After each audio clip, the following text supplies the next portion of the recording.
Olá, gente. Nós estamos aqui com o curso de Metodologia de Exegese do Antigo Testamento. O curso é Manuscritologia Bíblica, parte 2. No nosso curso, você compete-nos agora considerar o processo da manuscritologia, o processo de como o texto sagrado chegou até nós.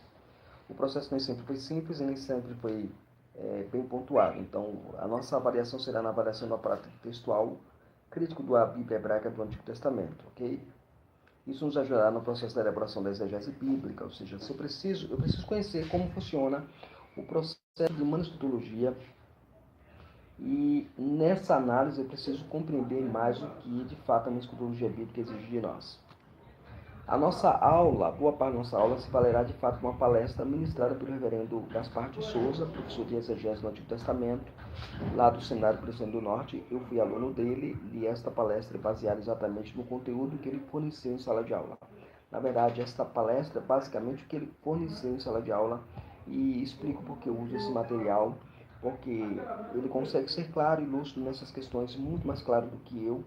Nessas questões eu vou aqui trabalhar como um intérprete disso para que nós possamos compreender melhor a análise manuscritológica do Antigo Testamento, ok? Nós já fizemos uma aula sobre manuscritologia, você volta lá atrás, dá uma olhada na aula sobre manuscritologia, e aqui eu estou colocando as coisas de maneira mais palpável, mais nítida, como você pode ver isso, ok?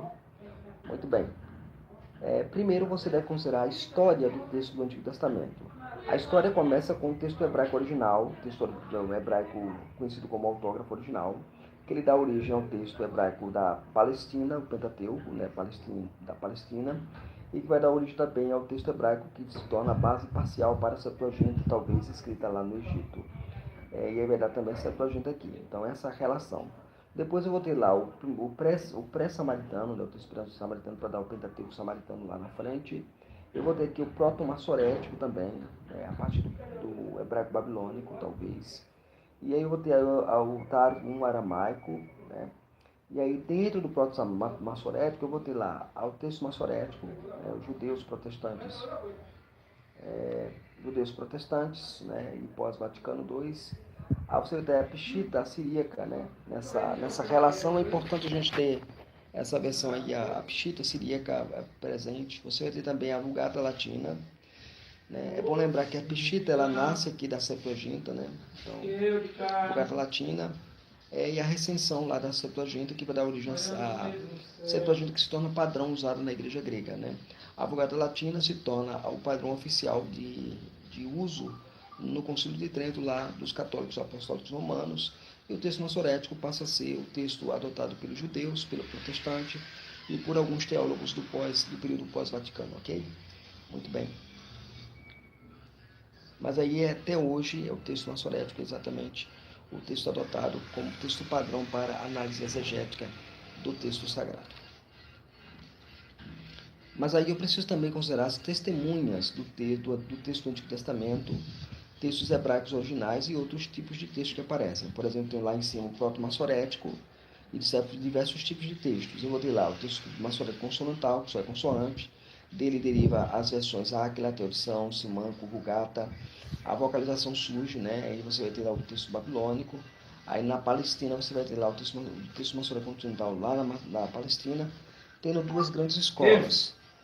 Ben Naphtali e Ben Asher, gerando assim um texto chamado texto recebido, texto receptus.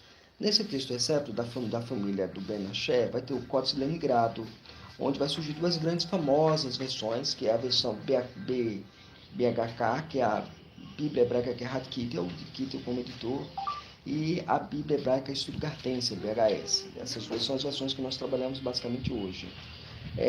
Outras versões e outros tipos de texto surgiram, como o Samaritano, o Sheshikuram, a Septuaginta vindo aí da Pshita, você vai ter aí as diversas recensiões que aconteceram, né? Você vai ter lá a Expla, né? A Expla do Orígenes, que vai ter lá a Armênia, a Geórgia, as versões que são tipos de recensões, a cóptica, a etiópica e a gótica, né? Que são as três principais versões. Você vai ter também as extensões que vai dar origem à Vetus Latina, também que vai dar origem lá, chamadas Vulgata Latina, como você conhece a Vetus Latina, que são textos que são usados como tipos representativos do texto massorético ou do proto-massorético, ok? Muito bem, vamos seguir aqui. Agora, eu preciso entender a questão da transmissão do texto.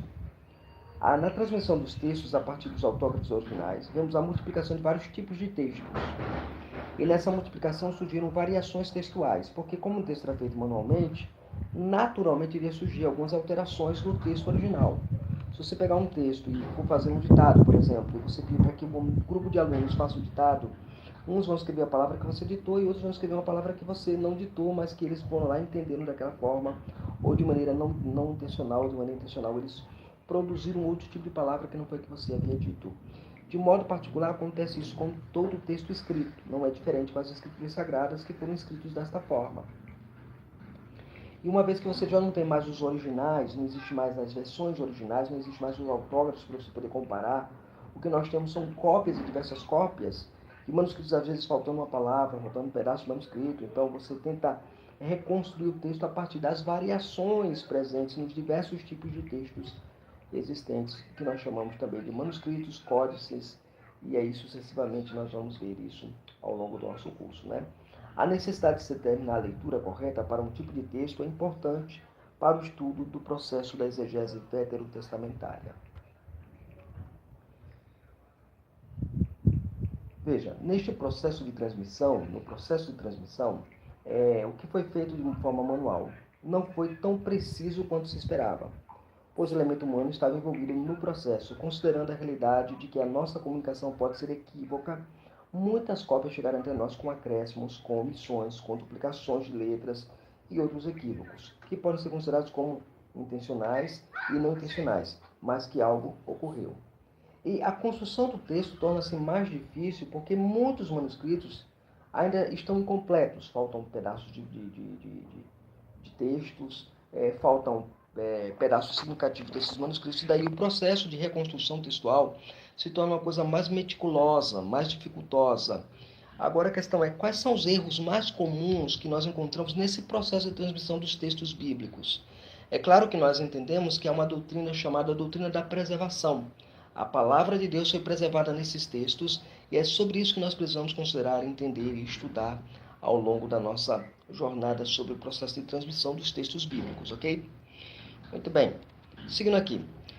Os tipos de equívocos textuais que você encontra nas cópias dos manuscritos hebraicos, chamados erros involuntários. Então, o primeiro erro involuntário a gente chama de confusão das letras.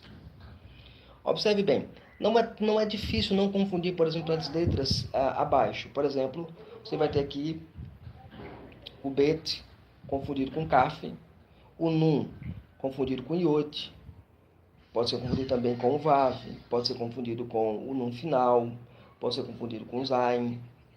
O resh pode ser confundido com o dalet, com o kaf final.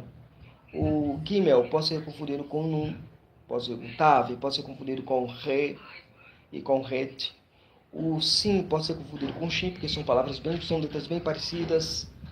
O tsad pode ser confundido com o ain e o men pode ser confundido com o samer. Então, eu tenho uma gama de confusão com as letras quando você estava lá copiando, aí via a letra estava lá presente e você tinha um problema sério porque você via a letra muito parecida. E de fato são letras quadráticas com formatos bem parecidos e que podem ser facilmente confundidos. Um exemplo disso está lá no texto de Gênesis capítulo 10, verso 4. Vamos ver, Gênesis capítulo 10, verso 4.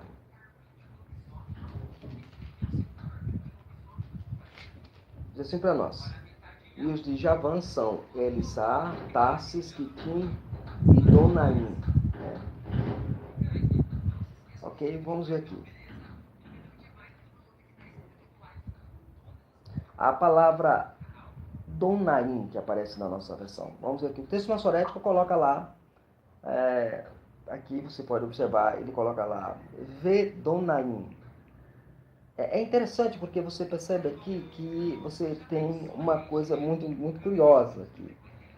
Na Pshita, você vai ter lá, na versão Pshita, você vai ter lá a expressão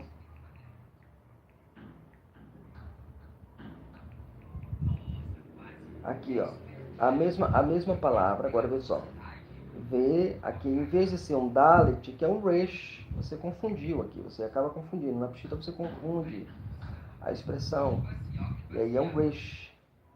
Aqui depois vem o Vav, tá vendo? Depois vem o Vav ali, ó.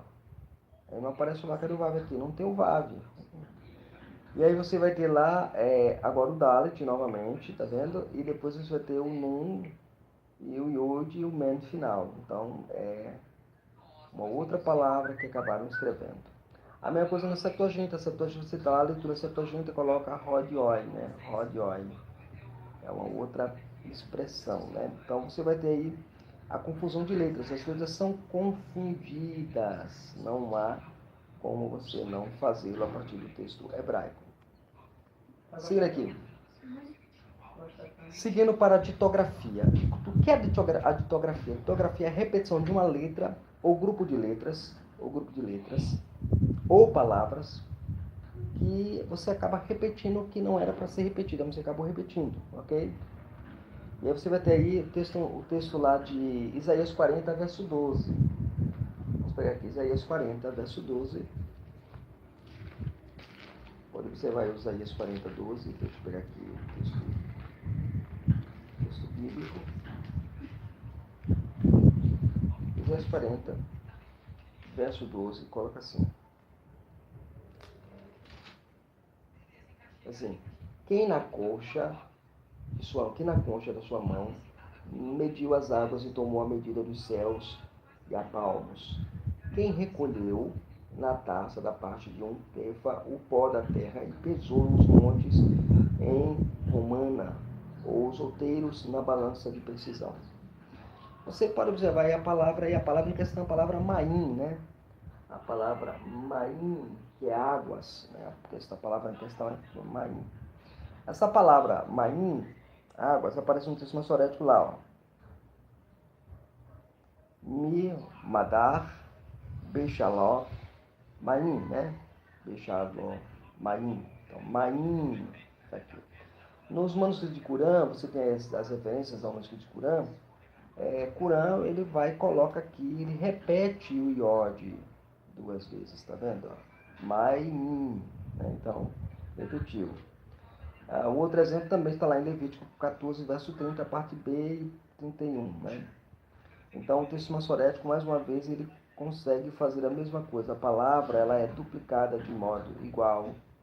E aí você passa a observar isso de maneira muito nítida no texto. Então, a ditografia, o que ela faz? Ela repete uma letra ou um grupo de letras ou outras letras que não deveriam ser repetidas. Vamos seguir aqui.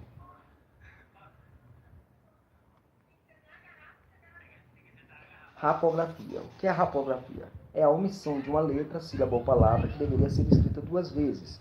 Esse aí, no caso, é o inverso da ortografia. A ortografia diz que deve ser escrito uma única vez. Na rapografia, você repete, você escreve 2 vezes uma palavra que só é para ser escrita uma única vez. Veja o exemplo aqui. Isaías 47, verso 16. Isaías 47, o livro de Isaías, na verdade, é um livro muito marcado por muito problema textual. Então, quem pegou da minha turma, quem pegou o livro de Isaías para trabalhar, pegou um livro que é cheio de problemas textuais para serem resolvidos. Né? Isaías 47, verso 16, diz assim, olha, a palavra do Senhor. Diz assim para nós.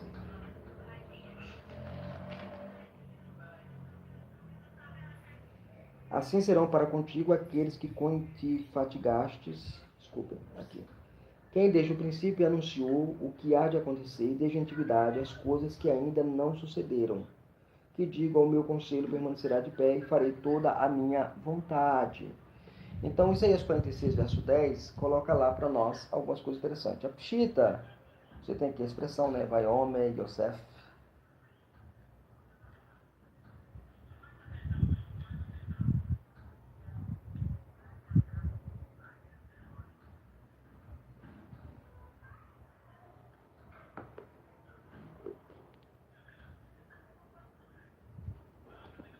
Veja aí, Gênesis 47, verso 16, a referência aqui. Gênesis 47, 16. Diz assim.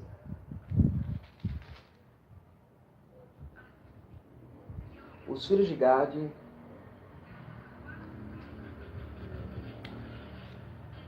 respondeu José: se vos falta o dinheiro, trazei o vosso gado. Em troca do vosso gado, eu vos suprirei. Então ele diz aqui, ó, ele usa a expressão lá, disse, né, Vaiomer Yosef, e disse José. Aí é curioso porque essa expressão que aparece aqui, ó, Lehen Bemikor Nekim, Nekim, ou Neken. Novamente, essa expressão aqui Lekan, na peshita, tá vendo? Lekan. Aqui era para ser repetida a palavra Lekan. Era Lekan, Lekan. Ele coloca Lehan, né? Lekan, Lehan, Lekan, Lehan. Então ele acaba repetindo, ele acaba deixando de escrever a palavra repetida. Ele altera aqui, ele, em vez de colocar o kaf, ele coloca o het. Então, foi um problema que acontece no texto, ok? A mesma coisa acontece aqui em Salmos 59, verso 4, verso 5, de acordo com o texto hebraico. Aqui, ó, novamente, você tem Belir, Aon, Irotzor. Sem culpa, eles correm. E aqui, ó, novamente, eles acabaram repetindo, né, duas vezes a expressão sem a palavra, sem necessidade de fazer. Eles não deveriam ter feito isso, mas acabaram fazendo. E a Vulgata coloca lá, Neke Nikitas Mia. Ok? Muito bem, então essa é a rapografia. Há vários modelos de rapografia apresentados no texto hebraico. A outra é metétese, a metátese. A troca de letras de posição, ou seja, muda a ordem das letras, como deveria estar numa determinada ordem, está em outra ordem. Aí aqui um exemplo bem interessante é em Salmos 49, verso 11 ou verso 12, de acordo com o texto massorético, né? Então você está vendo aqui a expressão korban, né? Korban, né? Kiriban, né? Kiriban. Seu sepultamento interior é que suas casas são para sempre. Agora observe bem, eles mudaram a expressão. Essa palavra aqui, ó, ela é para estar, essa aqui é para estar nessa ordem. Ela veio aqui na TGA, veio aqui nessa forma aqui. Então eles acabaram alterando. E a palavra aqui, korban, aparece depois. E repete novamente a expressão, né? Então é uma confusão que eles fazem. Veja a diferença. Seu pensamento interior é que as suas casas são para sempre. Agora, em suas sepulturas eles habitarão nelas para sempre. Veja que diferença faz você alterar a ordem das palavras. A Septuaginta coloca lá, Kairoi, Tafoi, Auton, Oikiai, Auton, Eiston, Raionia. E as sepulturas deles serão suas casas para sempre. Né? Reproduz lá essa questão aqui, ignorando o texto massorético. Aí você pensa assim, professor, então na hora de fazer exegese, qual é que eu vou escolher? Você vai escolher sempre o texto massorético. Qualquer outra tradução que conflita com o texto massorético, o importante é o texto massorético. Então, na hora de fazer a análise, qual texto reproduz a leitura correta é o texto massorético. Ele sim, ele é o texto que você deve seguir. Em referência às outras tradições textuais, você ignora. Você segue, de fato, o texto massorético, ok? Sempre tem que ser dessa forma. Porque o texto massorético é a melhor testemunha que você tem para o texto hebraico, porque ele reproduz com fidelidade o código ingrato, ok? A mudança por metátese acontece na troca da palavra kobar, né, sepultura, por kerav, íntimo, interior. Então, outros exemplos você vai ter lá, 1 Reis, capítulo 7, verso 45, né? A palavra lá, a palavra Haelit, né? Que é estes, por Haorei, que é tendas. Então, você alterou uma letra, você alterou o sentido das palavras no hebraico. O hebraico tem essa coisa, você mudou uma única letra, você muda o sentido de tudo que foi escrito. O hebraico tem essa questão, né? E Deuteronômio 31, verso 1 vai ter lá também, e veio, né? Veolerk. E a palavra terminou, veiocar. Então você vai ter lá duas palavras só mudando a ordem das letras. Você mudou a ordem das letras, você mudou o sentido da frase. Tem um livro muito bom que é chamado sobre a tradição textual, se não me falha a memória, A Tradição dos Evangelhos. É um livro muito bom que trabalha muito bem essas questões. Vale a pena você adquirir. Num outro momento, eu digo com a editora que lançou esse livro, é um livro muito gostoso, vale a pena ler esse livro também. Muito bem, seguindo aqui. Os equívocos textuais voluntários. Esses foram involuntários, ou seja, o cara foi lá, ouviu uma palavra, escreveu outra. O cara estava lendo, aí leu, passou batida, aí leu, repetiu uma letra, omitiu outra. Mas vamos ver os voluntários. Primeiro, as mudanças linguísticas. As mudanças linguísticas, elas sempre vão acontecer no texto hebraico, tá, gente? O escriba atualiza ou modifica uma forma linguística. Veja o exemplo abaixo. Por exemplo, Números 15 e 35, né? Quando vai falar sobre aquele apedrejamento do homem que foi apanhado para trabalhando no sábado, né? Então, o texto massoreu coloca assim, coloca lá, Ragon, né? Ragon, Otok. Então ele coloca assim, apedrejar a ele com pedras. Aí a palavra Ragon. Agora, a Peshita, né? A Peshita, veja, aqui coloca apedrejará a ele com pedra, a ele, né? A palavra aqui, ó, o pronome aqui, ó, esse pronome aqui é interessante, ó, Rodó, né? Apedrejar ele com pedras. Só que a Peshita traduz assim, ó, ele coloca Hagamo, né? E aí joga para o futuro, o apedrejarás com pedras. Né? Então, esqueceu aqui, tirou o chamado. Então, houve uma mudança linguística. Né?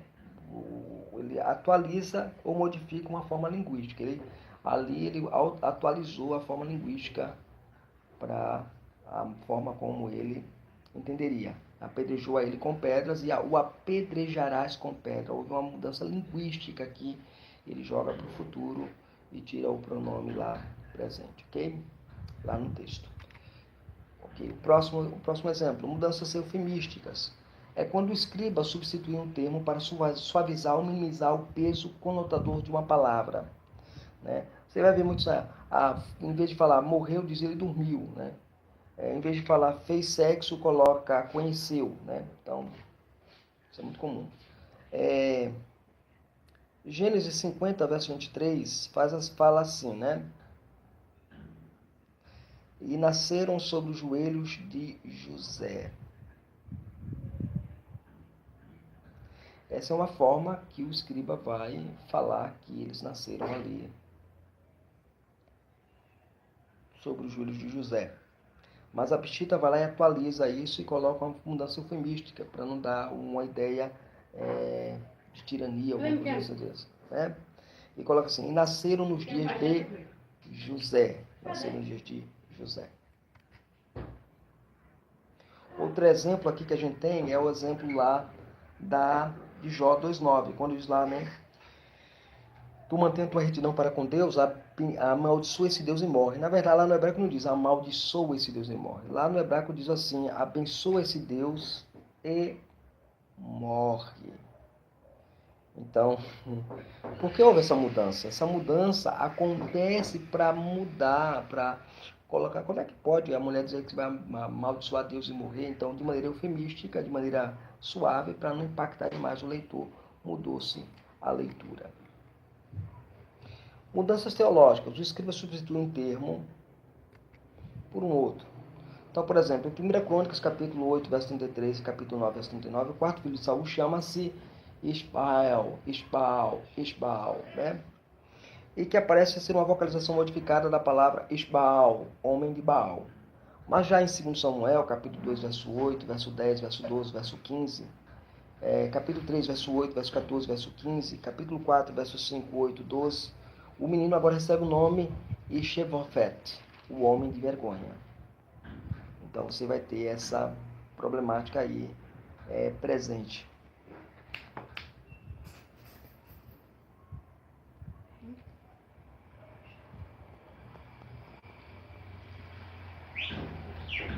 Ok? Então você vai ter essa questão.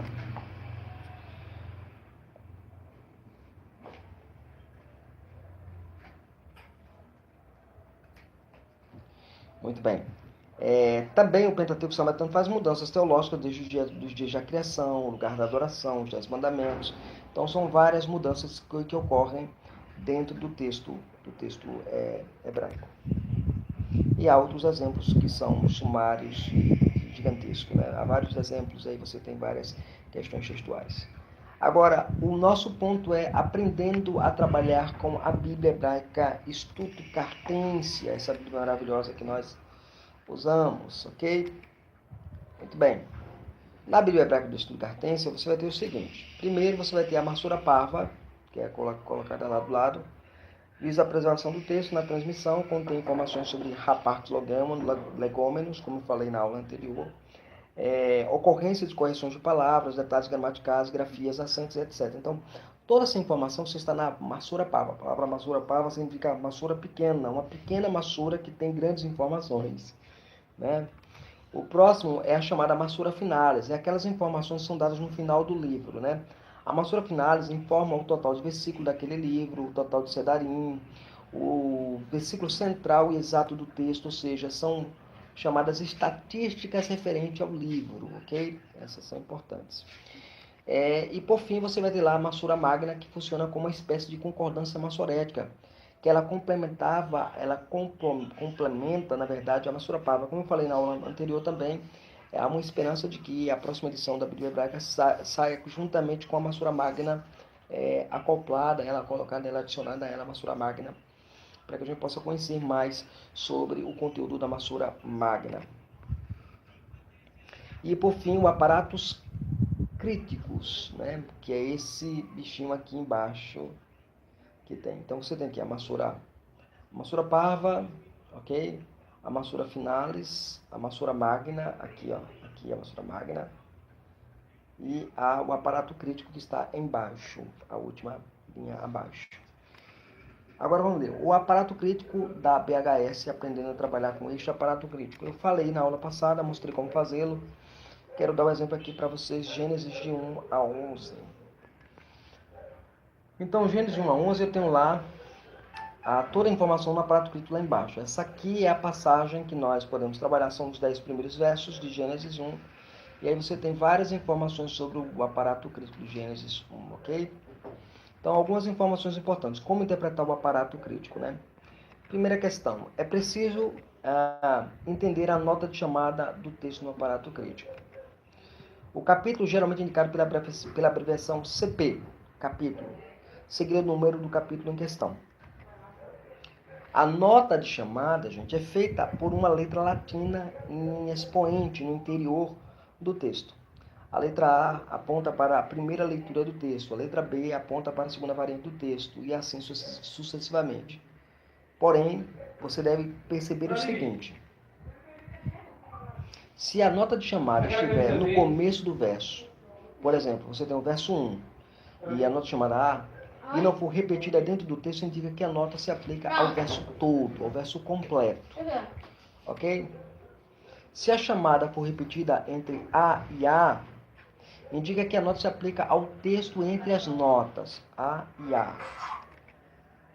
Se a nota de chamada for posta depois da palavra, ou seja, A, indica que a nota se aplica só àquela palavra, ok? Se ela estiver no início, é o verso todo. Se ela estiver no final, é apenas a palavra. Se ela tiver A e A, é o trecho todinho. B e B é o texto todinho. C e C é o texto todinho, ok? O trecho, na verdade, é em questão. Também entender os sinais do aparato crítico. E esses sinais são importantes para a gente decodificar o aparato posteriormente. Então, alguns sinais são importantes. Eu quero colocar alguns dos mais importantes. Dupla barra separa as duas notas, chamada paper. O maior que, leitura ausente em. Ponto e vírgula, separa duas leituras diferentes. Asterisco, conjectura uma suposição. A vírgula separa duas leituras aproximadas. Interrogação, informação incerta. Mais indica a leitura acrescentada no manuscrito, menos a abreviação do começo de uma palavra. Entender as principais abreviaturas latinas do aparato crítico, que são estas aqui. AB, D de segundo, AC, além disso, ACC, acentos, AD junto de, ADD acrescentado em, Conge, para conectar, conjugar, né? Consigo é tudo que é costume, hábito, copy, conjunção, corrigido. Volta lá.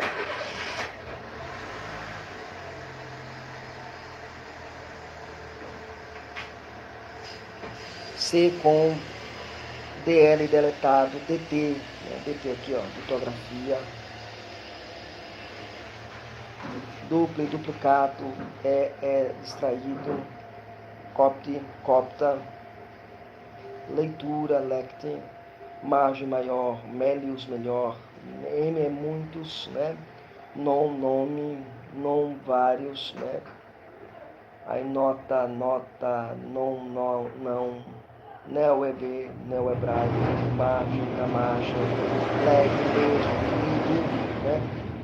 L, ler e etc. Então você vai ter aí várias formas no quais você precisa considerar, ok? Esta foi a nossa aula de hoje sobre aparato crítico. Espero que você tenha entendido um pouco sobre esse conteúdo. E na próxima aula nós já vamos entrar com as questões agora de tradução interlinear e aí seguir agora para a formação da exegese propriamente dita. Deus abençoe e Deus tenha graça sobre a sua vida.